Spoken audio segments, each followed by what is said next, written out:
Good afternoon, everyone. We are back with another episode of Tech Talk 360, unveiling one bite at a time. Today, we have a very special guest on our show, one of my favorites. It's Kaushali Kusumapala, the marketing director of Hemas International, and also the award winner of the top 50 professional and career women global awards. And also, to mention, she is an Edtech enthusiast. Hi, Kaush. How are you doing today? Really good, Russell. And how are you? Excited to be a part of the episode. Doing great. I'm doing great. And thank you so much for coming in and accepting my invitation for the show. Means a lot. And hope today's episode will inspire the youth and give them a great message today. Let's start off things. First of all, Kaush, who is Kaushali Kusumapal? Let's start it from there. All right. So I think you've already made an introduction that I'm in marketing. I've been in the field for close to 15 years now, and I've been having the fortune of working on some amazing global brands as well as local brands.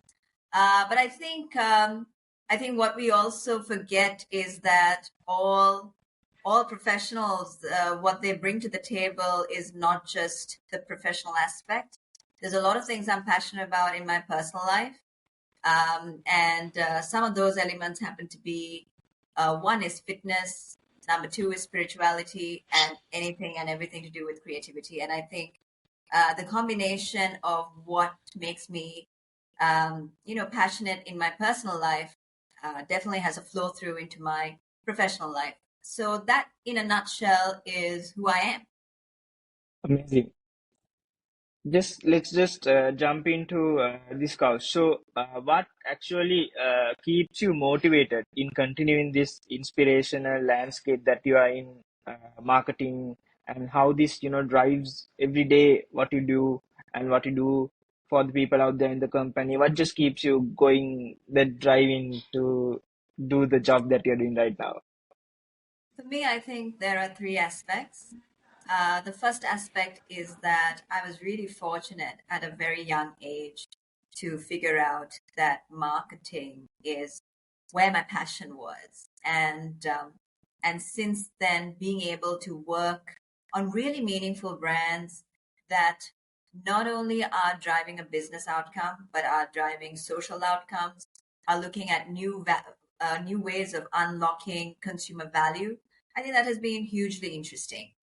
I think I'm also a naturally very, very curious person. So I have a thirst for learning.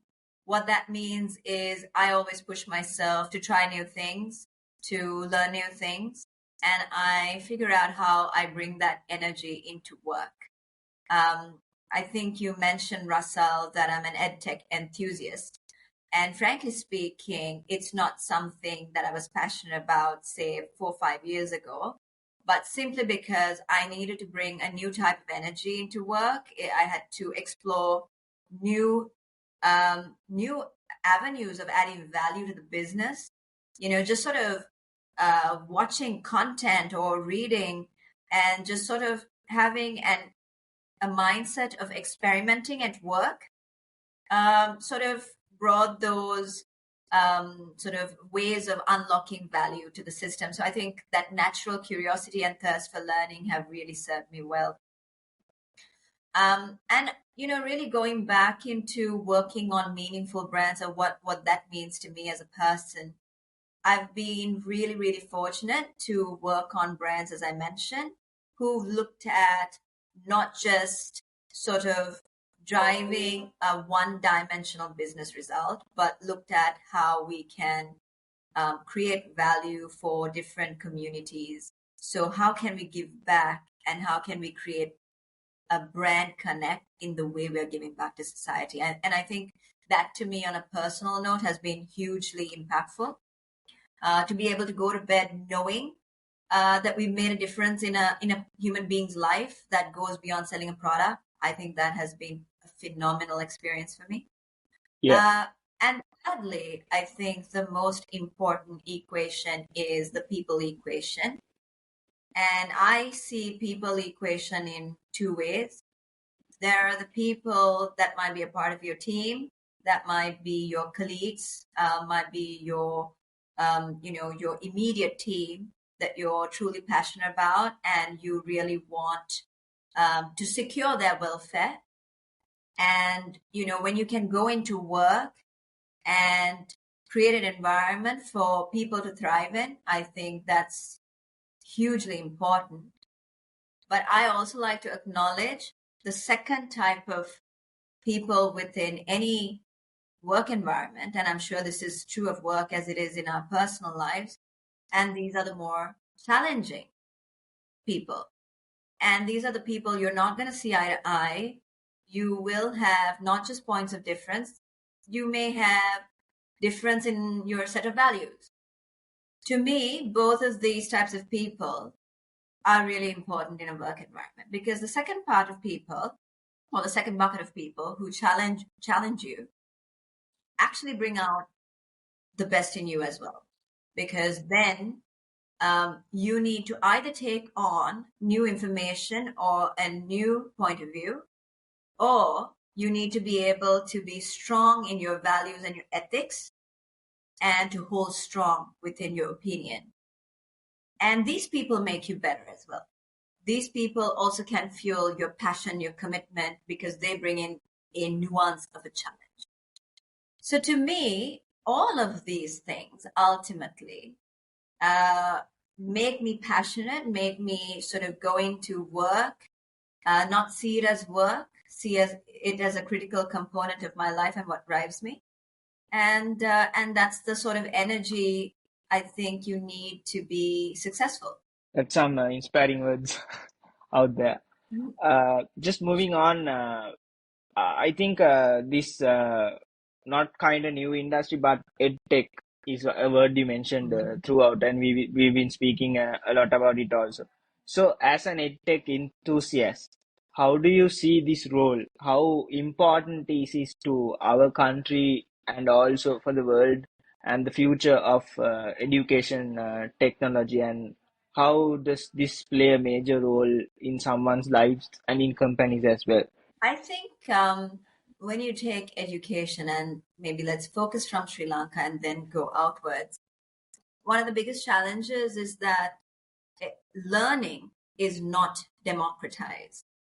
What I mean by that is the quality of learning in different segments or different walks of life would hugely differ. The kind of exposure and the kind of inspiration that we feed into children will completely differ based on the segments you're in. EdTech has the opportunity to completely revolutionize how we learn, who gets to be exposed to different kind of learnings, and as a result, democratize the learning landscape. Let's sort of dive into what I mean by that. I think perhaps and hopefully the notion of premium education institutes and who gets access to that is going to change. Even if you think of, the, American institutes and stuff like that, whether you're talking about Harvard and Yale and whatnot, traditionally you've had the cream of the crop in terms of intellect who's been able to get access to these educational institutes, or the people who've had the absolute resources to be able to access that kind of education, right? Now, if you take just that dimension of saying really high quality education, and now if you think of today's landscape and you just hop on to Coursera, right? And you Yeah. see that even these top-notch universities have various courses available at a fraction of the cost.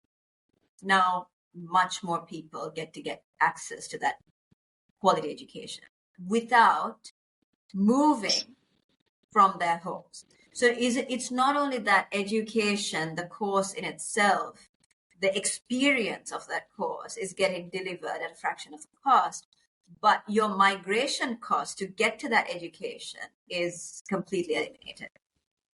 So, I mean, that's an extreme example of how, you can get access to international scale education while sitting in your home in Sri Lanka, and how that's sort of changing the landscape. But that's also true of Sri Lankan education, right? So let's take a situation that we are all aware of. Whether you agree with the situation or not is irrelevant. Let's talk about tuition classes, right? Now, some of the best tuition class teachers are available in Nugegoda, Maharagama, Kurunegala, and so on. So these are the hubs, right? And traditionally, kids in and around that area are the ones who are able to access these best quality teachers. If you were traveling from, say, far off, the cost to both the parent and the kid was immense. Time costs, travel costs, and so on. So just the True. commitment. Yeah, that's true. Right? Now that whole thing is being eliminated. Right? Now, to me, again, that's another aspect of how education can get democratized by using edtech, the simplest forms of edtech. But let's now take a far greater dimension of education, not just about getting access to it, but are we having quality conversations about what it means to be a future ready citizen, right? Now, what does it mean to be a future ready citizen? If you think of even Sri Lanka, over the last so many years, our syllabus hasn't changed. But we know that even if you take the last 2 years, the world has changed. The world has done a 180. So there is what the syllabus can do for you, and there is what the world needs of you, right? So that means there are many more subjects out there that's going to be relevant for you to be a, like I said, a future ready citizen. Number two is more and more, whether it's educators or psychologists across the globe, they're talking about different methods of learning. How you learn might be very different to how I learn, and that sort of the kind of thinking around that has evolved a lot, right? So what that means is through various edtech platforms, now you can get access to methods of learning that would be much more suitable for you, right? So now you're getting, not only are you getting access to education that is of international quality or the highest quality that the country can offer you, but you're also getting exposed to future ready subjects, that you're also getting access to more of a personalized learning experience that's going to get the best out of you.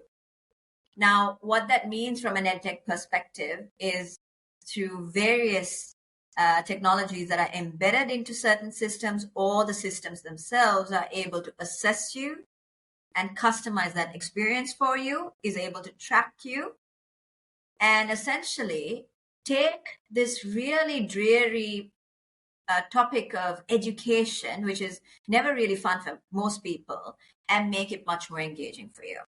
So you are going to be a lifelong learner. So for me, it's if you think of the future of Sri Lanka as well, which is to say that we need to be much more productive citizens. We need to create a country where we have more taxpayers, we're bringing in more dollars or revenue into this country.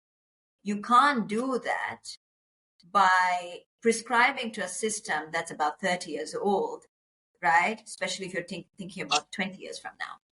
So the only way to get 4.5 million kids, or let's say 20 million people, because it's not only about kids learning today, right? It's about, maybe it's a mom who has been a stay-at-home mom, but they need dual incomes today. If you want access to higher quality learning while you're sitting at home watching your kids, this is the only way this is probably one of the best ways you can get access to that. So To answer your question, Russell, that's obviously why I find this whole subject fascinating. It's not because I have the technical experience around it. It's simply because I think, you can really revolutionize the well-being of a population by utilizing it. A small follow-up question to that. In terms of edtech in Sri Lanka, have we started the change or we are just in the minimal level? I think there's change happening. I think there are organizations that are looking at making a change. I think when private organizations, NGOs, and government come together is when that equation really works really well. I don't think it can be these entities running separate races. So I think Sri Lanka may have more opportunity for these three stakeholders to work together better, because at the end of the day, when Yeah, when all parties work together is when you can unlock value for everyone. yeah, that answers my questions the best way. Just move away from edtech for a bit, and let's talk this for the youth and the people who are the viewers who are out there, to build a personal brand or make their own brand. So how do you say, what do you believe are the essentials, to build a proper brand presence in today's competitive landscape, and how to just keep the brand standing out and making them give a effective and a productive message to the country or people out there. So I'm going to break your question into two parts. One is what's called a personal brand, and then the second one is, to really think about brands in general, right? Because the two things are quite separate. So let's touch upon personal brand, which I wouldn't say I know a lot about, but I think I'm generally a corporate brand person. So, but let's kick off with the harder part of it. I think when it comes to personal brand, number one is you got to be confident in yourself. I think in some of the discussions I've had, even with the youngsters in my team, there's always this reservation of putting something out there. So always this question of, will I be accepted? Will what I do be good enough? But frankly speaking, who cares? Just put yourself out there like you are, and for which I have great admiration and respect for. And if it resonates with someone, even if it resonates with one person, that's good enough to kick off with. And you'll find your vibe as you go, right? So I think number one is, doing that self work to be able to showcase something authentic to the world. Number two, I think I keep going back to figure out what you're passionate about. As long as you are passionate about talking on a particular topic, that energy is going to come through in whatever content you're making, and that's going to flow back into how your personal brand is experienced. So I think these two things are the only advice I can say, because again, like I said, I wouldn't talk to be a personal brand expert. So your second So question, which I would yeah, yeah, yeah. So I want to add though, in terms of brands in general, right, which is outside of personal brands. Before I dive into brands, I think I want to dive into what I think would be of great business value. And I think of value to Sri Lanka, right? I think if you read up on our history is based on agriculture and arts and crafts. And somewhere down the line, we have lost our roots and our heritage. Today, Sri Lanka is in a very, very interesting place because we do need to drive our economy, right? None of us are going to survive and thrive unless we work for the collective good. And for me to do this, I think it's about going back to our roots and unlocking value there. So if you talk about brand, great, we can keep talking about what the rest of the world is doing and try and replicate it here. I have no issues with that. I think there is a place and there is still value to be unlocked with bringing something that is international and replicating it here. But I also say there is a huge amount of opportunity. We have great amount of biodiversity. We do seem to be unable to unlock great value in the amazing ingredients we have in this country, great agriculture we have in this country, So I think there's a lot of value unlocking to be done there. I think we have amazing crafts. We tout of the value of the crafts in Africa and all these other countries. But I think we need to look at how we uplift the arts and crafts that we have inherited in this country. So how do we take more of that out into the world? We shouldn't be ashamed of being Sri Lankan. We have to embrace what it means to be Sri Lankan. And I think there is value to be unlocked there. Now, what you do as a result of that, as a brand, right? What meaning and imagery you want to wrap around that is, I think, a secondary question. So I think what I would love to encourage the youth of Sri Lanka is to sort of really embrace what it is to be Sri Lankan, build truly Sri Lankan brands. And what that means is to say there is a lot of, good vibes and just great energy you can create around a brand if you just try and stay true to who we are. That's my 2 cents on the matter. It's a really good explanation, Kaush.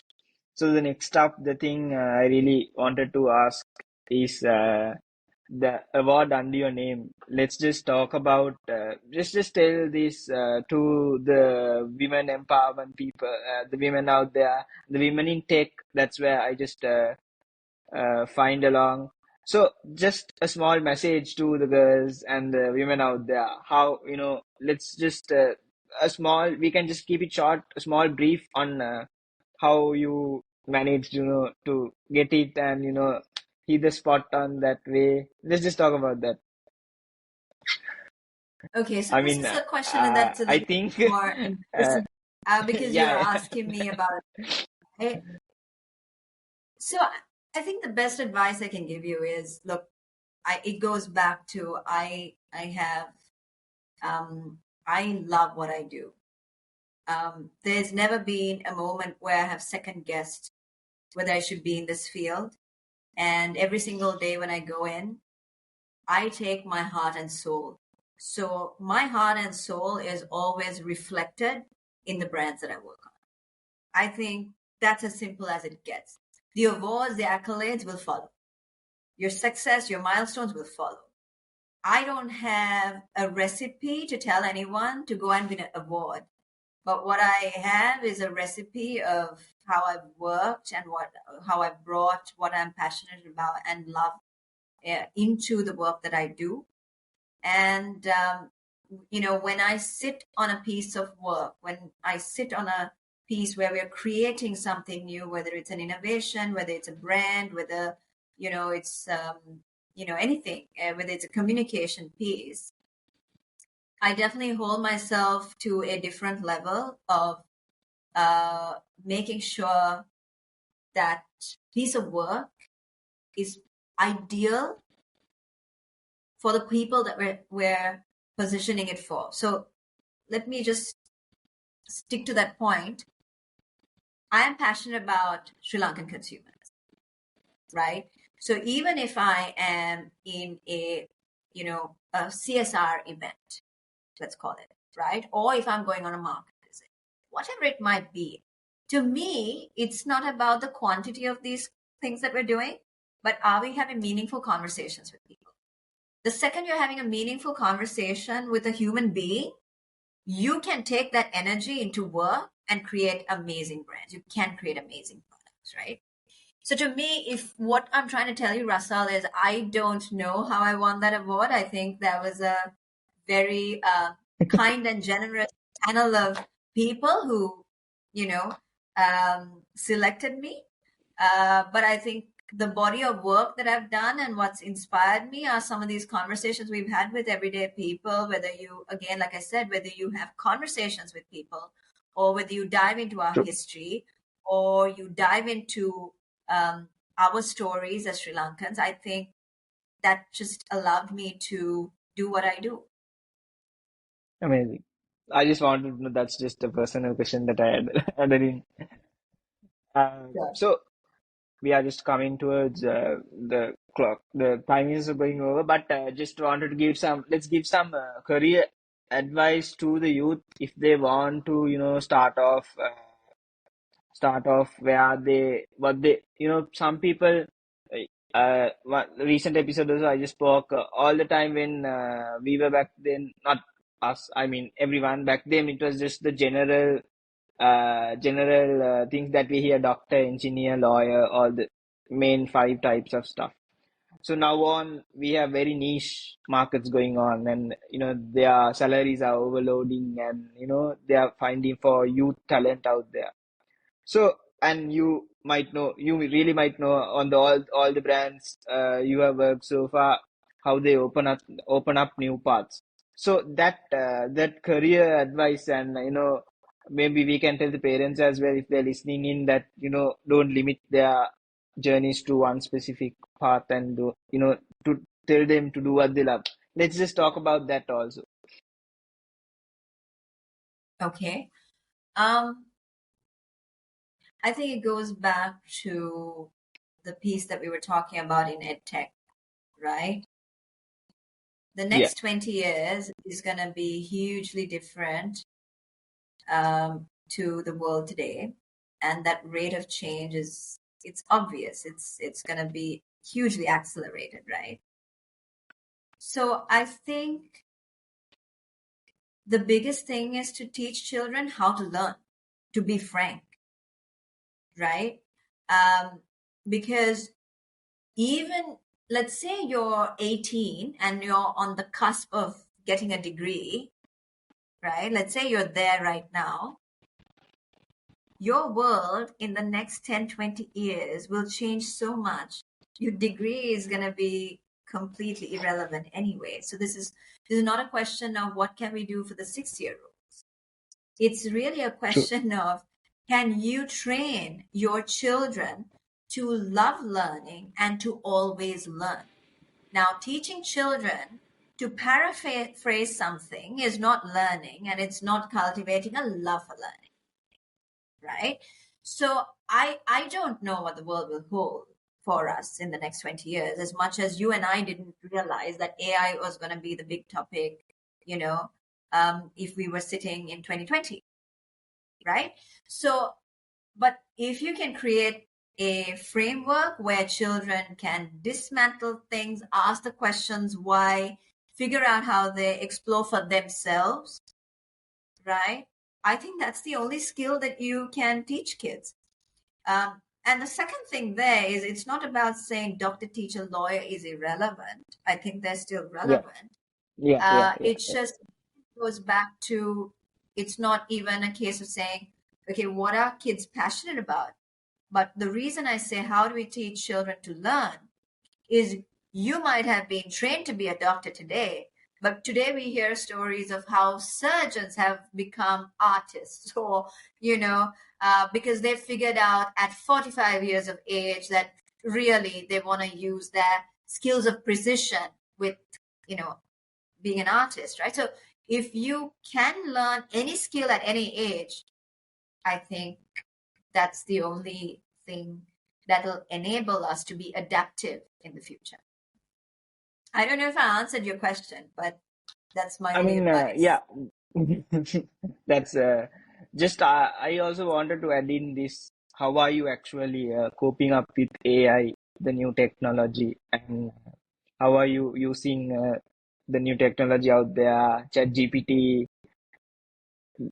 all that stuff. Let's Yeah. just So two things. I'm a fan, right? Obviously, I watch a lot of content. Like I said, I'm not a technical person, right? But I love watching content that helps me understand the technology that is entering the market, um, so that I can be much more productive when I go into work, right? So anything that makes me more effective and efficient, I'm willing to learn. So I always sort of consume that kind of knowledge, whether I subscribe to certain newsletters or watch something, um, on YouTube or whatever. Very, very simple things you can do, whether you're on, when you're, driving, you can, continue to listen to a podcast or whatever it is. Very simple stuff, right? The next thing is, honestly speaking, I have been fortunate enough, at least in my previous role, to surround myself with very young people, right, who are into digital and technology and what. And I think they teach me things, right? So every single day when I interact with them, I'm inspired by them. And it's gonna be completely okay to be in leadership positions where you don't understand something, but your job is to create a vision and an environment where young people and new thinking can thrive. That's all you gotta do. And I think, even as I sit mid-aged now, I think I understand that, there's going to be a skill set in the next 10, 20 years that I'm not going to have. And that's perfectly fine as long as I keep vision alive and surround myself with people that are bringing in those new skill sets. amazing. This is actually a general thing I know wanted to add on to the podcast. So let's just finish it off with this. What is that one final thing that you have to tell to the youth of Sri Lanka and Sri Lanka as country as a country with all the stuff that is happening? And like I always say, some of my friends are planning to go and most of my friends are gone again, skill migration, and people are planning to leave. And but people mention that we do have the best talent, we can retain them. So what is that one final thing that you can tell to the youth and Sri Lanka as a country? I think that's a very loaded question, but let me try and give it a crack. When things are the roughest is when there's also opportunity. Um, I think if you are resilient, you can figure out what you can do differently, especially in a place where human resource is low. You have a greater chance to shine if you choose to see it that way. That's number one. Number two, like I told you, I think Sri Lanka is a completely untapped market. I go back to saying, you look outside your window, I look outside my window. We're a hugely resourceful country, right? So just look out there. Look at the things we have in this beautiful island nation. Look at the value you can bring into the country and compare and contrast that to building a life overseas. There is no doubt. I did my degree in Australia and I had an amazing experience, but I've chosen to come back. There is no denying that there is a lot of opportunities in other countries as well. I'm not denying that. However, I think for those who are debating this question, when things get roughest is when things can also, you can hunt for opportunities and become those rising stars. Yes, that completely gives what I wanted on that question. So, with that, I think we have come to the final minutes of the podcast. So, Kaush, if there is someone who wants to reach you out or connect with you, let's just give them how they can reach to you out on and what are the ways that they have. Sure, I think I'm readily available on LinkedIn, and anyone who ever sends me a message generally gets a response from me. I think that's how you reached out to me as well. Yeah. So yeah, I'm quite easily accessible when it comes to LinkedIn, especially when it comes to young people, again, like yourself. Whenever they need support and there is some level of support I can give them, whether it's sharing knowledge or, maybe sometimes just participation in certain things like this, I'm always really, really open to that. So I think that's the best mode to get in touch with me. Finally, thank you so much, Kaush, for joining in with me today. And uh, today's episode was, I think it actually, motivates youth out there, the viewers that are tuned in. Thank you so much for coming today, and all the best with everything that you do. And thank you for being part of the podcast. Thank you, Russell, and I wish you the very best. I think you did a fantastic job today, and I hope to see you shine in the future. That is another episode of Tech Talk 360, unveiling one bite at a time.